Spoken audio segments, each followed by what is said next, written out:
Bonjour à tous et bienvenue pour cette nouvelle vidéo. Aujourd'hui je vous propose de confectionner nos chocolats maison.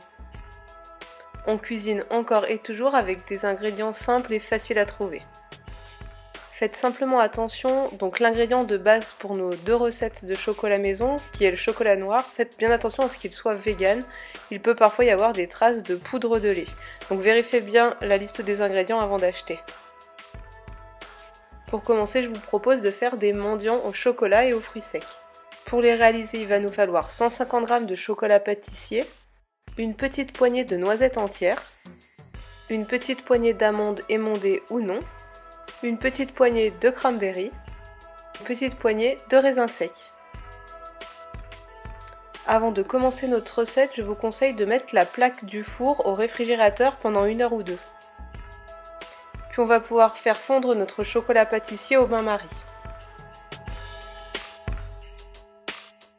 Lorsque le chocolat est fondu, on le mélange jusqu'à ce qu'il soit bien lisse. On sort notre plaque du réfrigérateur et on dispose d'une feuille de papier sulfurisé dessus. Puis avec l'aide d'une grosse cuillère, on va pouvoir former des petits disques de chocolat. Parce que notre plaque est froide, on va pouvoir faire des disques de la taille souhaitée sans que le chocolat ne coule trop. Avant que nos cercles de chocolat ne durcissent trop, on va déposer les fruits secs et les noix sur le dessus, la quantité que vous souhaitez. Il suffit de disposer nos mendiants pendant au moins 2 heures au réfrigérateur avant de les décoller du papier sulfurisé et de les déposer sur une assiette.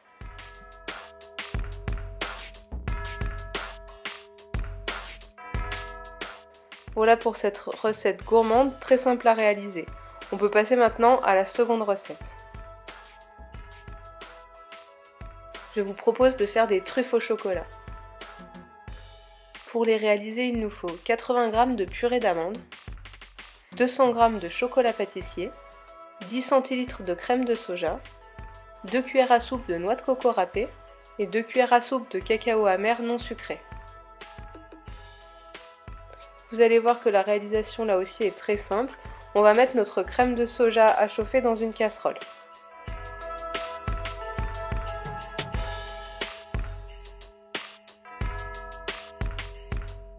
Pendant que notre crème de soja est sur le feu, on concasse notre chocolat dans un bol.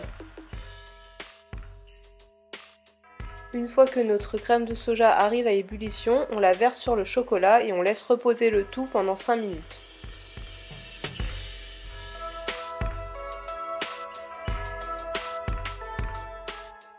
On peut ensuite mélanger jusqu'à obtenir une ganache bien lisse. On peut alors ajouter notre purée d'amandes et mélanger à nouveau jusqu'à ce que la préparation soit bien lisse. Puis on dispose le tout au réfrigérateur pendant au moins 2 heures. Après 2 heures de pause au réfrigérateur, notre ganache a durci. On va pouvoir en prélever de petites quantités qu'on va travailler entre la paume de nos mains pour former des boules.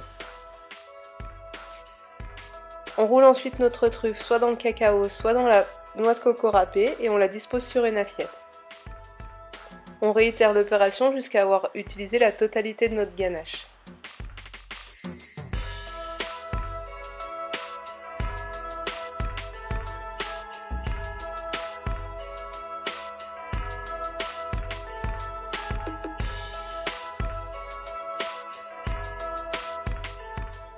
Et voilà, il ne nous reste plus qu'à déguster. Comme vous le voyez, il n'est pas du tout compliqué de faire ces chocolats vegan maison. J'espère que ces recettes vous plairont et que vous les testerez. Il ne me reste plus qu'à vous souhaiter une bonne journée. On se retrouve demain pour une nouvelle recette. Ciao ciao!